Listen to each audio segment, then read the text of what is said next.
Nobody Hugs a Cactus by Carter Goodrich. Hank lived in a pot. The pot sat in a window. The window looked out at the empty desert. It was hot, dry, peaceful, and quiet, just the way Hank liked it. But every now and then, somebody would interrupt Hank's peace and quiet. "Hi, Hank," Rosie the tumbleweed called out. "Isn't it a beautiful day?" Hank ignored her. He just wanted to be left alone. "Okay, so long," said Rosie cheerfully as she tumbled away. Hank was happy again. But just as he was beginning to relax, "Hello!" shouted a tortoise. "Private property," yelled Hank. "Keep out!"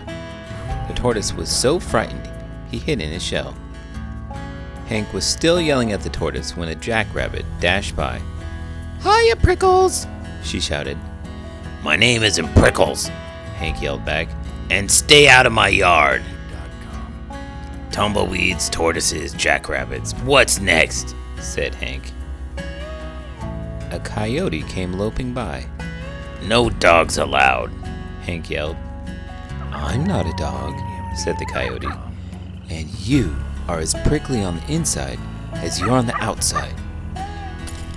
Before Hank could yell back at the coyote, a cowboy strode past. "Keep off the grass," shouted Hank. "What grass?" said the cowboy. "Seems to me somebody needs a hug. Too bad nobody hugs a cactus." "Hi," said a lizard. "Who invited you?" said Hank. "And just in case you're wondering, I don't want a hug." "That's good," said the lizard, "because I don't want to give you one."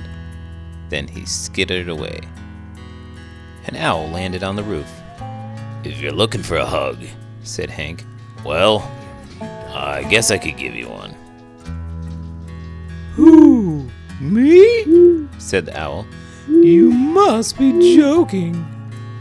And for the first time, Hank began to feel a little lonely. The next morning, Hank was feeling more sad on the inside than prickly. Maybe a hug wouldn't be so bad after all. The wind began to pick up. An old cut blew by and stuck to Hank's face. His arms were too short to get it off. "Great," said Hank. After a while, Rosie came bouncing by. "I'll get it off for you, Hank," she shouted, and she jumped up and knocked the cup off Hank's face. Then she tumbled away. Hank didn't have time to thank Rosie. He felt bad about all the other times he had been so rude to her. So he came up with a plan.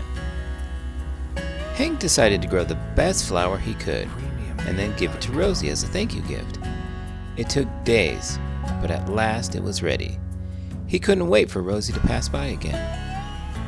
When at last she finally did come bouncing back, Hank held out the flower. "Look, Rosie," he said, "I grew it just for you." Rosie was so surprised she jumped up and gave Hank a great big hug. It felt so nice, Hank didn't want to let go. And as things turned out, he couldn't.